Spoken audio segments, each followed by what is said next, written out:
یہ مووی بن رہی ہے جی، 2-4 لوگ بنا رہے ہیں، اگر سارے ہی آپ موبائلوں پہ لگ جائیں گے تو پھر تقریر کن کو سنائیں گے؟ دو ایک باتیں بس اور عرض کرنی ہے، آپ میری بات پر غور فرمائیں۔ اور تیسری بات حضور کے اسوہ نور کی، جس کو خاص کر کے اپنے ذہن کے اندر رکھیں۔ نبی پاک علیہ الصلوۃ والسلام نے نا مختصر وقت میں انقلاب برپا کیا۔ حضور کا جو تبلیغ دین کا پیریڈ ہے نا، وہ صرف 23 سالوں کا ہے۔ کتنا؟ یعنی 40 سال کی عمر مبارک میں اعلان نبوت فرمایا، اور 23 سال آپ کو ہزاروں میں احادیث کا ذخیرہ ملتا ہے۔ نبی پاک علیہ الصلوۃ والسلام نے قافلے ترتیب دیے، مجاہدوں کی صفیں بنائی۔ اس سارے عرصے میں حضور نے مسجد کی تعمیر فرمائی۔ رسول پاک نے اپنے صحابہ کرام علیہم رضوان کے دکھ اور سکھ میں شرکت فرمائی۔ حضور نے حج فرمایا، نبی پاک نے صدقات و خیرات کیے۔ اتنی ساری باہر مصروفیات، کافروں منافقوں کی سازشوں کے پردے کھول کر صحابہ کو بتایا کس طرح ان سے نمٹنا ہے۔ لیکن یہ سارا کہہ کے حضور نے اپنے گھر والوں سے یہ نہیں کہا کہ میرے پاس ٹائم کوئی نہیں۔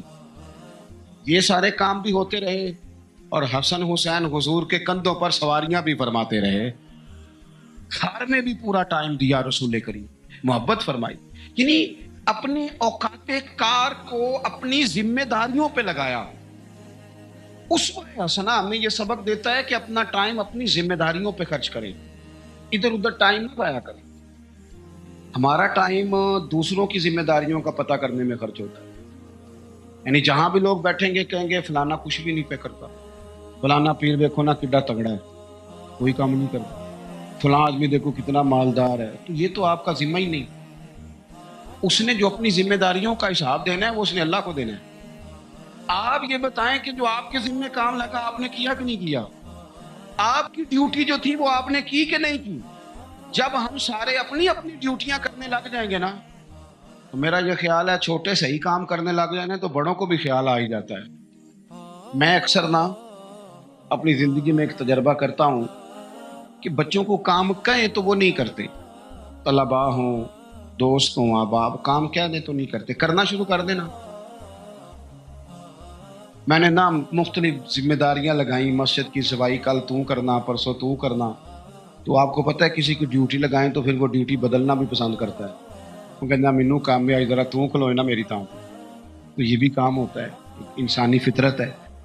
تو میں نے پھر سوچا کہ یار حد ہو گئی ہے، کمال بات ہے، مسجد تو اللہ کا گھر ہے، اور حضرت بابا فرید الدین مسعود گنج شکر جیسا بڑا آدمی تو نہیں نا دوبارہ اس دھرتی پہ آئے گا۔ تو بابا صاحب اپنے آپ سے کہتے ہیں اٹھ فریدا ستیا، اور جھاڑو دے مسیت۔ خود کہتے ہیں، یہ نہیں کہتے کہ جھاڑو دے مرید مسیت یا شاگرد مسیت۔ اٹھ فریدا ستیا تے جھاڑو دے مسیت۔ اوے تو ستا ہے رب جاگدا تیری ڈاڈے نال پری۔ اور اگر نبی پاک صلی اللہ تعالیٰ علیہ وسلم مسجد نبی بن رہی ہے، حضور اینٹیں اٹھا کے لا سکتے ہیں، تو میرا خیال ہے اور بھی کوئی پیر صاحب چھاپر تھیلا کوئی کام اٹھا لیں تو کوئی مسئلہ، کوئی مشکل نہیں۔ اگر سرکار بہت سارے کام کرتے ہیں، لوگوں کو سبق بھی ہم یہی پڑھاتے ہیں، تو اگر شیخ بھی کبھی کبھی اپنا جوتا اٹھا لیں تو کوئی اتنا یہ مشکل مسئلہ کچھ، مطلب ماحول اس طرح کا بنا دیا جاتا ہے کہ کام رہ جاتے ہیں۔ میں یہ اکثر کرتا ہوں کہ میں اب کام نہیں کہتا، میں کہتا ہوں جھاڑو پکڑ لو نا مسجد میں شروع کرو، اور جب آپ پکڑ کے شروع کر لیتے ہیں تو پھر بڑے سارے آ جاتے ہیں، کہتے ہیں سانو دے دو۔ تو آپ شروع تو کریں نا، لیکن جب کام شروع کریں گے پھر کام ہو جائے۔ اپنی ذمہ داریوں کا احساس کریں، وقت نہ ضائع کریں۔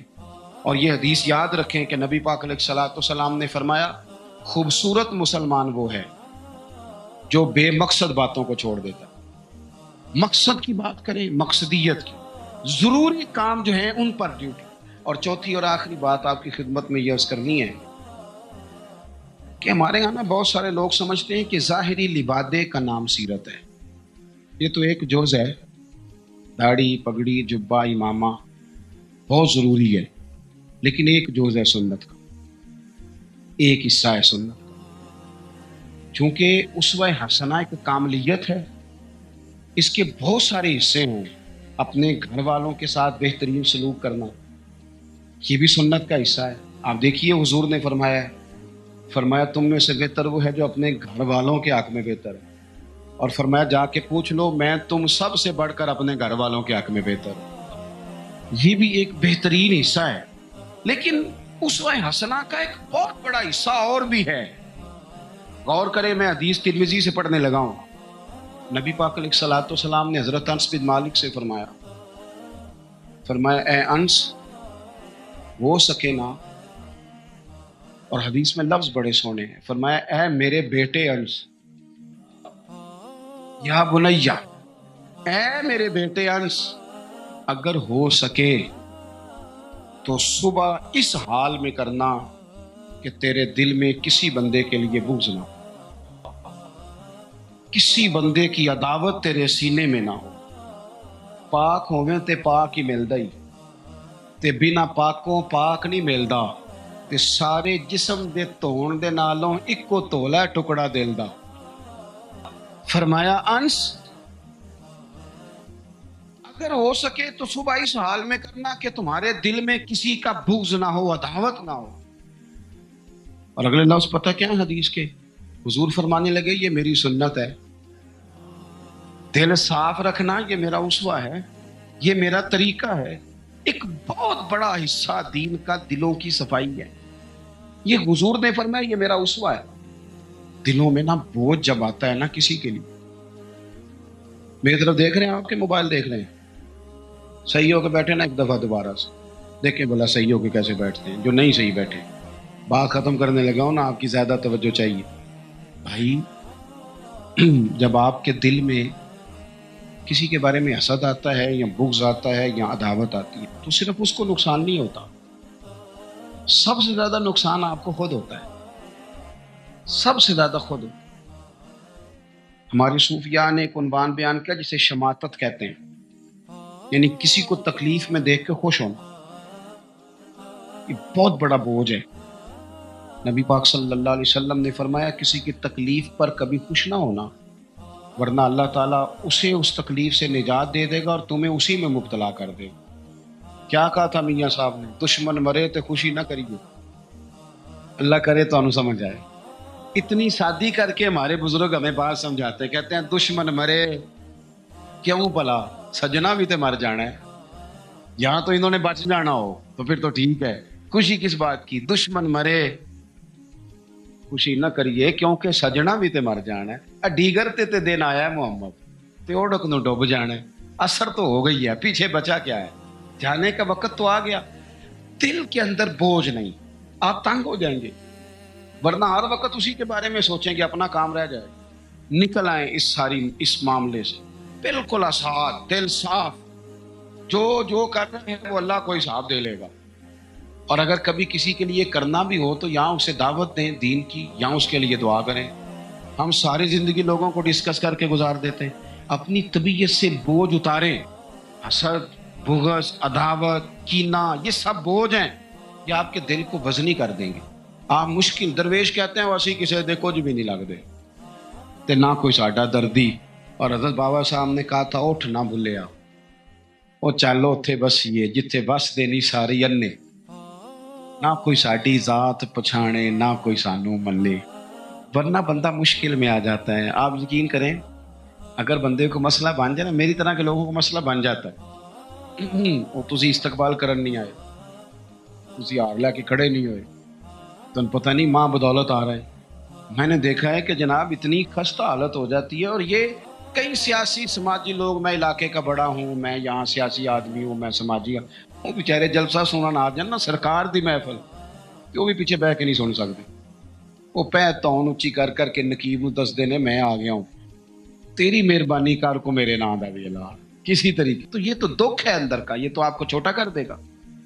بڑا تو بڑا ہی ہوتا ہے، وہ یہاں بیٹھے پھر بھی بڑا ہی ہے، وہاں بیٹھ جائے تو پھر بھی بڑا ہی ہے، صدر ایوان صدر میں ہو پھر بھی صدر ہے، اور اپنے گھر چلا جائے تو پھر بھی، یہاں کسی چیز کا افتتاح کرنے آ جائے تو پھر بھی۔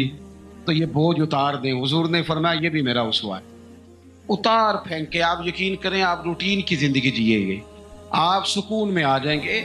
ہماری کئی دفعہ شان ہوتی کوئی نہیں میری طرح کے بندے کی، لیکن وہ خود ہی اپنی شان بنا لیتا ہے، خود بخود ہی بنا لی، خود بخود ہی ارادہ کر لیا، خود بخود ہی کہہ لیا میری، اس سے نکل آئیں۔ آپ کو محسوس ہوگا طبیعت ہلکی پھلکی ہو گئی، آپ اپنے ماحول کے اندر، میں آپ کو ذمہ داری سے کہتا ہوں، ذمہ داری سے، میں رات نا کوئی 3 بجے کے قریب جا کے تھک گیا تھا، مجھے تھوڑی تکلیف بھی رہتی ہے، میں تھک گیا تھا، اور میں ایک دفعہ چلا گیا آدھے گھنٹے کے لیے، حالانکہ ہم لوگوں کو کہتے رہتے ہیں رات جاگنے والی، میں نے کہا ذرا وضو تازہ کرتا ہوں، چائے کا کپ شاپ پیتا ہوں، لیکن جب میں آیا نا تو ایک بندہ بالکل ان پڑھ، بالکل ان پڑھ، اس کو میں دیکھ رہا تھا، وہ مغرب سے نفل پڑھ رہا تھا، اس بندے کا چہرہ دیکھا، اس کی کیفیت دیکھی، اور اس کے سجدے کا ذوق دیکھا، کئی بار جڑے جوڑ کر کر کے پڑھ دینے، بڑے شوق نہ پڑھ دینے، تو وہ اس کا جب انداز دیکھا نا تو مجھ سے بڑے لوگ کہتے ہیں، پر میں نے پھر اس کے کان میں جا کے کہا، میں کیوں سجنا میرے لیے دعا کری؟ کہتے پیر صاحب میں کراؤں، میں کہ میں تینوں دلوں پہ آنا رسم نہیں پہ ادا کر، میں تیری کیفیت دیکھتا ہوں۔ تو مطلب تھوڑا سا ایسے نا، مطلب بہت سارے لوگ ایسے ہیں جن کو میری طرح کے لوگ باتیں کرتے رہ جاتے ہیں، اور وہ سن کے رب رب زیادہ کر لیتے ہیں، وہ سن کے اللہ اللہ زیادہ کر لیتے ہیں۔ عمل کا رستہ اختیار کریں، یہ حضور کا اسوہ ہے، اپنے دلوں کے اندر وسعت پیدا کریں۔ ہمارے درویش ہمیں کہتے ہیں 14 طبق میرے دلے دے اندر تے میں تمبو وانگوں تاڑے ہوں، دل دریا سمندروں ڈونگے کون دلا دیا جانے ہو۔ اپنے دل کو بڑا کریں، یہ حضور کا طریقہ ہے۔ اللہ اس مجلس مبارکہ کو قبولیت کا شرف عطا فرمائے۔ والوں بہت سارے گمانوں سے، بہت سارے خیالوں سے بچو۔ فرمایا بعض گمان بھی، بعض خیال بھی گناہ ہیں۔ کیسے بچیں؟ فرمایا ولا تجسسوا، یہ جاسوسی چھوڑ دو، یہ کسی کی باتوں، چھپی ہوئی باتوں کو تلاش کرنا چھوڑ دو، اس سے تم گمانوں سے بچو گے، وسوسوں سے بچو گے، خیالات سے بچو گے۔ نفسیاتی طور پر جو لوگ پاک صاف ہوتے ہیں نا، ان کی زندگی مطمئن ہوتی ہے۔ بہت زیادہ مال، دولت، وجاہت، شہرت کے باوجود جو لوگ نفسیاتی طور پر کسی میل کچیل کا شکار ہوتے ہیں، ذہنی طور پر، وہ ساری صلاحیتوں کے باوجود بھی کمزور، بے چین اور بے سکون رہ جاتے ہیں۔ زندگی میں گمان، سوچ، اپنی نفسیات کو ہمیشہ اچھا رکھیں۔ کبھی بھی اپنے آپ کو الجھاؤ کا شکار نہ ہونے دیں۔ جس آدمی نے سکون لینا ہے اس نے بھی یہاں سے لینا ہے، اپنے اندر سے۔ جس نے مطمئن ہونا ہے اس نے بھی خود بخود ہی ہونا ہے، اور جس شخص نے بے سکون رہنا ہے اس نے بھی خود بخود ہی رہنا۔ میرے نبی کریم علیہ السلام نے اپنے صحابہ کو نا مطمئن زندگیاں فراہم کی، اطمینان بخش رویے حضور نے دیے۔ آپ غور فرمائیں گے کہ غریب ترین صحابہ بھی جب کوئی ان سے پوچھتا تھا کیفیت کیا ہے تو وہ کہتے تھے الحمدللہ، اللہ نے ہمیں نبی کریم کا غلام بنا دیا ہے۔ اب ہم خود اپنے آپ کو اتنا نفسیاتی طور پر کمزور کر لیتے ہیں، سوچ سوچ کے کہ فلانا بڑا ہو گیا ہے، میں چھوٹا رہ گیا ہوں، فلاں آدمی آگے نکل گیا، میں پیچھے رہ گیا ہوں۔ یہ چیز انسان کو کمزور کرتی ہے۔ انسان اگر یہ تصور کر لے کہ جو میرے حق میں بہتر تھا میرے رب نے مجھے عطا کر دیا ہے، اسے سکون نصیب ہوتا ہے، پھر نفسیاتی مسائل ختم ہوتے ہیں۔ بڑے بڑے سمجھدار لوگوں کو کالا جادو ہو جاتا ہے، اور بڑے بڑے عقل مند لوگ ہوتے ہیں جن کی بھابھی انہیں نظر لگا دیتی ہے۔ بڑے بڑے سمجھدار لوگ ہوتے ہیں کہ جن کی دکان کے آگے کوئی تعویذ پھینک جاتا ہے۔ بڑے سمجھدار لوگ ہیں لیکن وہ چھوٹی چھوٹی باتوں سے اتنے کمزور ہو گئے کہ سانپ سے ڈرتے ڈرتے رسیوں سے بھی ڈرنا شروع کر دیے۔ رسیوں سے، وہ جی میں صبح کل چل رہا تھا تو میرے پیچھے کوئی چل رہا تھا تو میں نے کہا وہ سایہ ہوگا آپ کا، وہی ساتھ چلتا ہے۔ ایک حدیث ہے ترمذی شریف کی، اسے یاد کر لیں، بڑا نفع دے گی۔ میرے نبی کریم علیہ السلام نے فرمایا اگر ساری دنیا مل کے بھی تیرا نقصان کرنا چاہے تو جب تک رب کی مشیت نہ ہو تیرا نقصان ہو نہیں سکتا۔ ختم ہو گئی بات، باہر آ جائیں اس چیز سے۔ اور فرمایا سارے زمانے کے لوگ مل کر تیرا نفع کرنا چاہیں تو جب تک اللہ نہ چاہے وہ تیرا کوئی نفع کر نہیں سکتے. نقصان بھی اللہ کی مشیت پہ ہے, نفع بھی اللہ کی رضا پہ ہے. تو پھر آپ بلا وجہ لوگوں کو دیکھ کر ٹینشن کیوں لیتے ہیں؟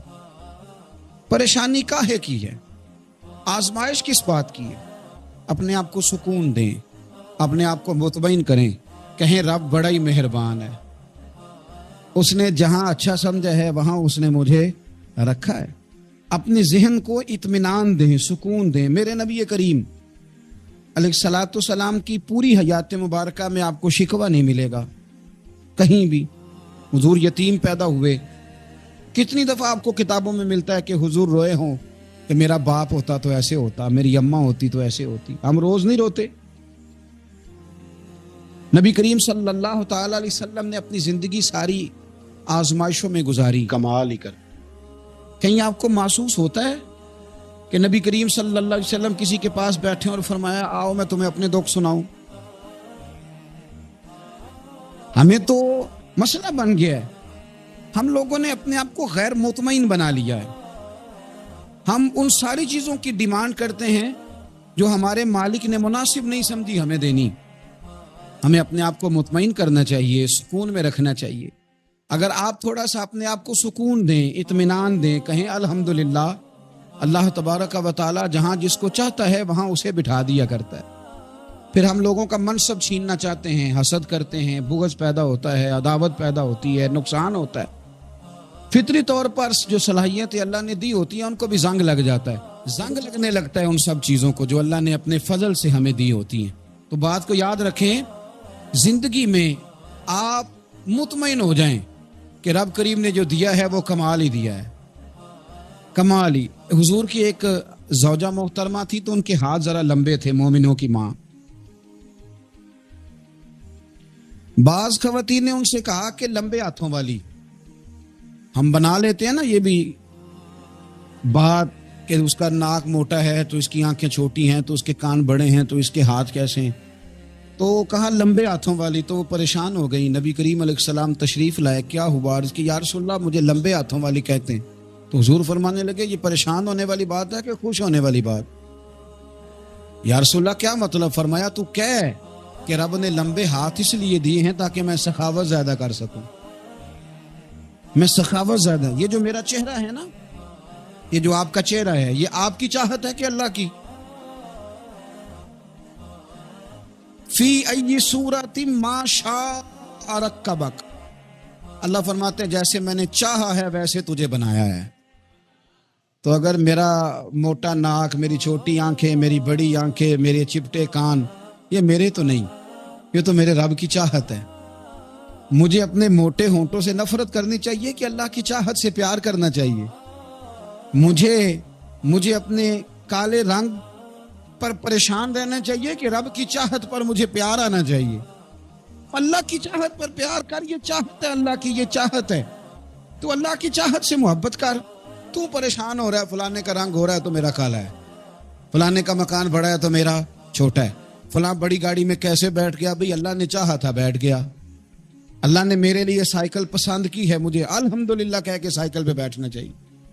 اس نے پسند کی ہے, اس کی رضا ہے کہ میں یہاں رہوں. تو ایک بات تو یہ ہمیشہ یاد رکھیں کہ آپ اپنے آپ کو مطمئن کریں, زندگی میں سکون دیں. نفسیاتی طور پر بڑے ڈسٹرب اس لیے ہیں کہ ہم بے سکون رہتے ہیں جان بوجھ کے, وجہ ہی کوئی نہیں. لیکن جب تک زندگی ہے اللہ نے زندہ رکھنا ہے, اور جب وقت آ جانا ہے تو پھر کوئی ہمیں بچا سکتا. تو ٹینشن کس بات کی ہے, ڈپریشن کس بات کا ہے؟ ایک بات. دوسری بات یہ کہ دوسروں کی نفسیات کا بھی تھوڑا تھوڑا خیال کریں. ہم پتہ کیا چاہتے ہیں, سارے میرے مطابق چلیں, پھر نفسیاتی مسائل پیدا ہوتے. میرے ساتھ اگر 100 بندہ پیار کرتا ہے تو ان کے مطالبے الگ الگ ہیں. کوئی کہتا ہے جناب کو پیار ہی کرنا چاہیے, ہر ایک سے مسکرا کے ملنا چاہیے. کوئی کہتا ہے حضرت صاحب اتنا بھی پیار کریں تو لوگ نگل جاتے ہیں, تھوڑی ڈنڈی پٹی بھی ہونی چاہیے. دونوں قسم کے لوگ ہیں نا جی. ایک وہ شخص ہے جو کہتا ہے اتنا بڑا مجمع ہے تو 2 سیکیورٹی گارڈ بھی ہونے چاہیے.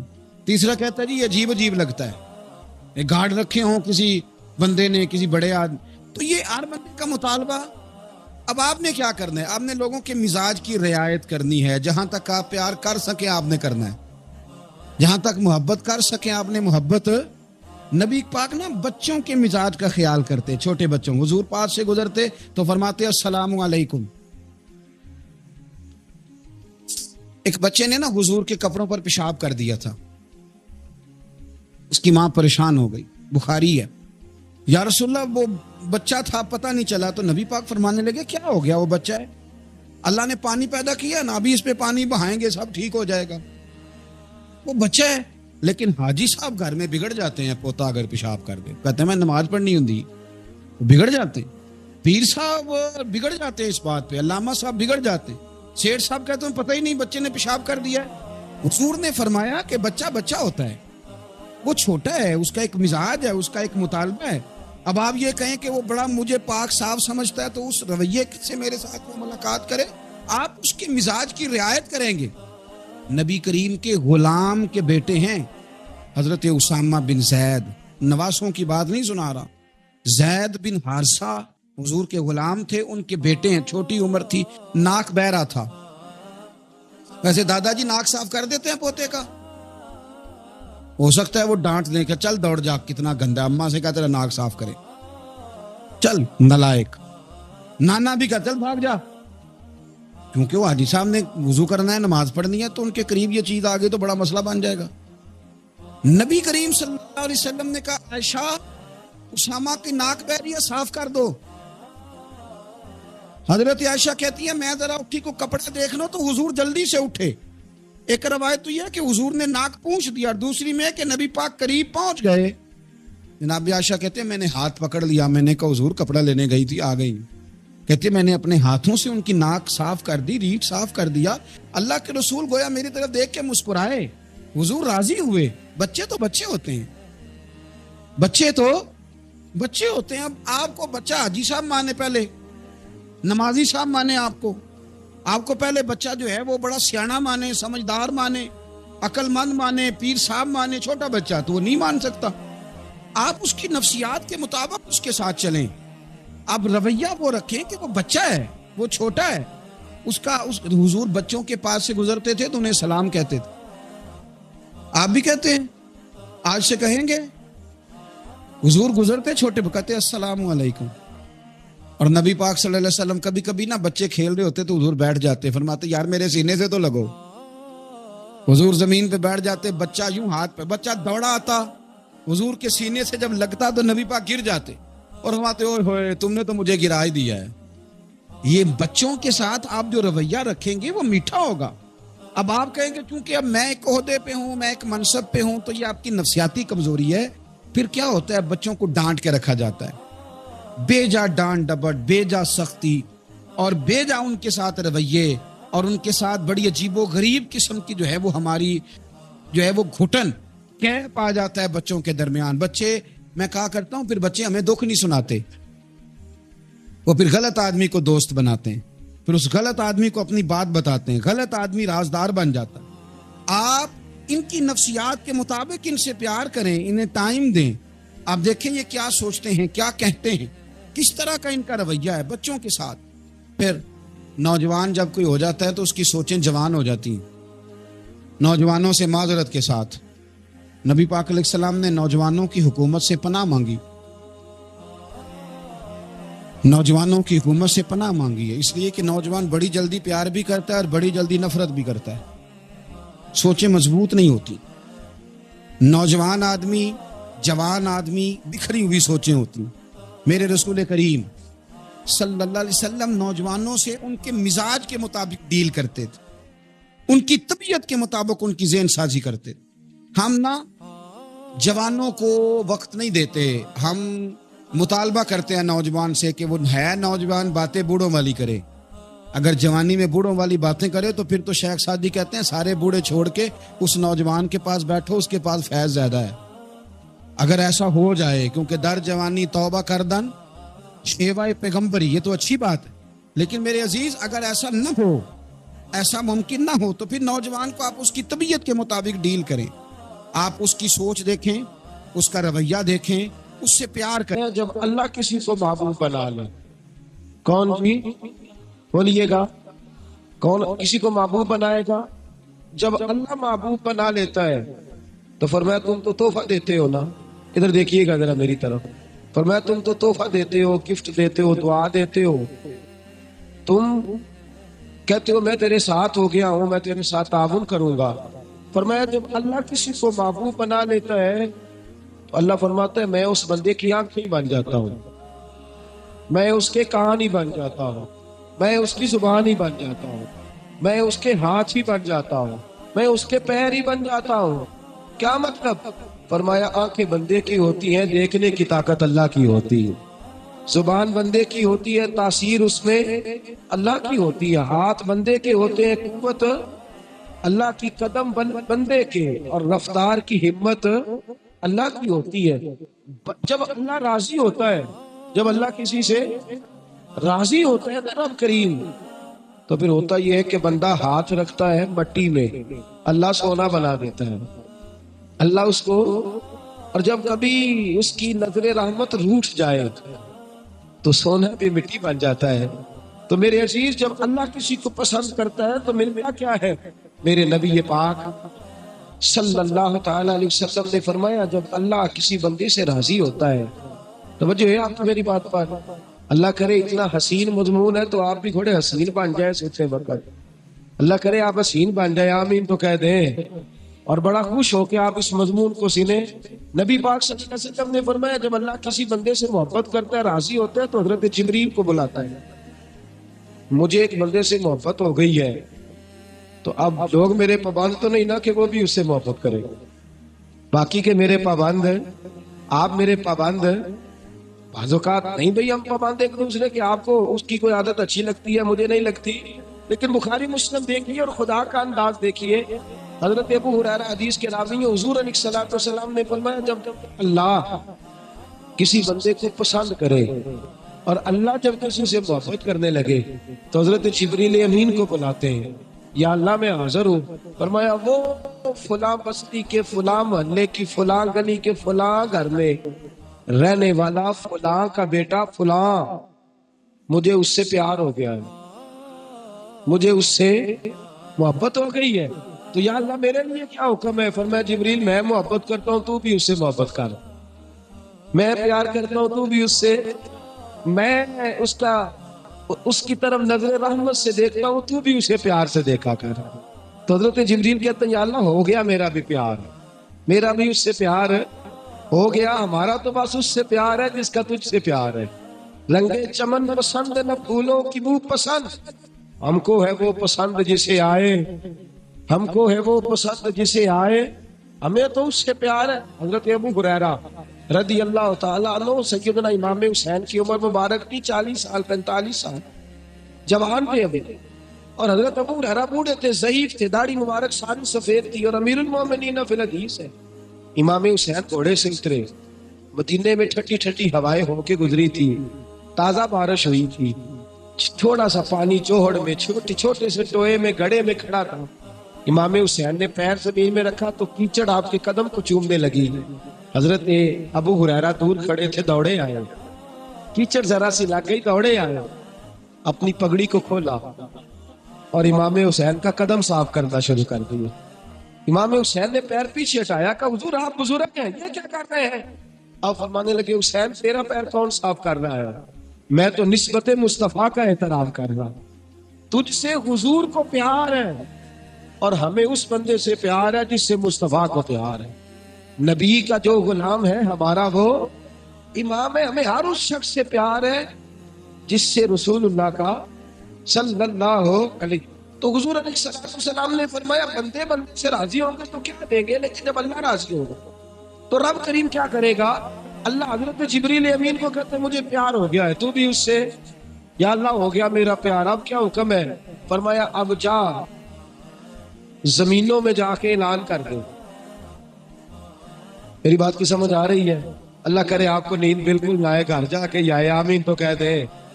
فرمایا جا کے زمین پہ اعلان کر دے، اور جو میرے بندے ان کے دلوں میں جا کے یہ بات انڈیل دے کہ اللہ فلانے بندے سے پیار کرتا ہے، تم بھی سارے اس سے محبت کرو. اللہ پیار کرتا ہے، تم بھی اور ایسی اس کی محبت عام کر دے کہ دنیا دار زور بھی لگائے دنیا دار، نہیں جانا داتا صاحب، نہیں جانا داتا صاحب، نہیں جانا داتا صاحب، لیکن جمعرات کا دن آئے، جمعے کا دن آئے تو تیل دھرنے کو جگہ ہی نہ ہو۔ گنج بخش فیض عالم مظہر نور خدا ناک سارا پیر کامل کاملارا رہنما میران دے نہ وزیر دے دیوے بالدے نہیں صدا فقیران دے۔ اور میں لوگ زور بھی لگاتے پھرے تو پھر بھی لوگ خواجہ معین الدین صاحب کا نام نہ چھوڑے، یا غوث اعظم کہنا نہ چھوڑے، دل میں بات ڈال دے، محبت پیدا کر دے۔ حضرت جبریل دوڑے گئے، واپس آئے، کہا یا اللہ ساری دنیا کے دلوں میں پیار ڈال آیا، جو تیرے بندے ہیں وہ تیرے اس بندے سے محبت کریں گے۔ تو رب کریم نے فرمایا اب آسمانوں میں چکر لگا اور سارے فرشتے، حور، غلمان سب کے اندر اعلان کر دے کہ اللہ اس سے پیار کرتا ہے، تم بھی سارے پیار کرو۔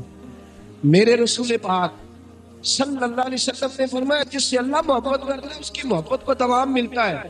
زمین والے بھی پیار کرتے ہیں، آسمان والے بھی، فرشتے بھی کرتے ہیں تعظیم میری۔ میرے اعلیٰ حضرت کیا خوب ارشاد فرماتے، کہتے فرشتے بھی کرتے ہیں تعظیم میری، فرشتے بھی کرتے ہیں تعظیم میری، فدا ہو کے ان پر یہ عزت ملی ہے، فدا ہو کے ان پر یہ عزت ملی۔ تو میرے دوست جب اللہ کسی کو محبوب رکھے گا، اللہ پیار کرے گا، تو پھر اس کے لیے برکتوں کے دروازے کھل جائیں گے، رحمتوں کے دروازے کھل جائیں گے، پھر بچہ اس سے پیار کرے گا، پھر دنیا اس کے لیے دعا کرے، پھر آسمان کے فرشتے اس کا حیا کرے۔ اللہ پیار کرتا کس سے ہے؟ اللہ کے پیار والے بندے کون سے؟ اللہ کی محبت ہے کس سے؟ اللہ کے پسندیدہ کون ہے؟ تو سورہ بقرہ کی آیت نمبر 222 آیت میں اللہ فرماتے ان اللہ یحب التوابین ویحب المتطہرین۔ فرمایا اللہ پیار کرتا ہے توبہ کرنے والوں سے۔ کس سے؟ سارے بولے، آپ بھی بولے، اللہ کس سے پیار کرتا ہے جی؟ توبہ کرنا۔ اور اللہ پیار کرتا ہے پاک رہنے والوں سے۔ کس سے؟ پاک رہنے والے سے اور توبہ کرنا۔ کتنا پیار کرتا ہے؟ عجیب مثال دی بخاری میں میرے رسول پاک، اور اس رنگ کی، اس انداز کی شاید آپ کو دوسری حدیث نہ ملے۔ میرے نبی پاک صلی اللہ علیہ وسلم نے فرمایا، صحابہ بیٹھے تھے، حضور نے فرمایا مسلمانوں کوئی غلطی کسی شخص نے کی ہو نا 80 سال پرانی، تو کسی کا اس سے اختلاف ہو جائے تو وہ ٹٹول کے لے آتا ہے، معاف کرنے کو تیار ہے، ٹٹول کے لے آتے ہیں لوگ۔ اللہ خیر کرے، اگر کسی نے تجربہ کرنا ہو تو الیکشن پہ کھڑے ہو کے تجربہ کر لیں۔ کہاں سے لوگ ڈھونڈ کے نکال کے لاتے ہیں بات، کہاں سے۔ وہ ایک میں سیاستدان کا پڑھ رہا تھا اخبار کے اندر، وہ کہنے لگا کہ اس سے کسی نے کہا کہ کیوں کھڑا ہوا الیکشن پہ؟ تو کہنے لگا میں اپنا اور تولنا چاہتا تھا۔ میں نے کسی سے سنا تھا کہ میرے ماں باپ بچپن میں گم ہو گئے تو ملتے نہیں تھے، ٹی وی پہ بھی اشتہار دیا، کیبل پہ بھی دیا، جو اس وقت ذرائع تھے اخبار سارے استعمال کیے، پر ماں باپ کا پتہ نہیں چلتا تھا۔ میں نے ایک سیانے بندے سے مشورہ کیا کہ یار میں کیا کروں کہ میرے ماں باپ مل جائیں؟ کہنے لگا تو الیکشن پہ کھڑا ہو جائے، دیکھ لوگ کیسے ڈھونڈ کے لاتے ہیں تیرے دادے کو بھی کہ تو کون تھا، کیا تھا۔ لوگ معاف کرنے کو تیار ہیں، لیکن کس رنگ کی حدیث آپ کو نہیں ملے گی پوری کتب حدیث میں۔ دیکھیے حضرت ابو ہریرہ حدیث کے راوی ہیں، میرے رسول کریم صلی اللہ علیہ وسلم نے فرمایا صحابہ جب اللہ کا بندہ اور گناہ گار ترین بندہ توبہ کرتا ہے تو اللہ خوش ہو جاتا ہے۔ اللہ اس کی توبہ سے، یہ سونے والوں کو جگائیے گا، اللہ ان کی توبہ سے خوش ہو جاتا ہے، راضی ہو جاتا ہے۔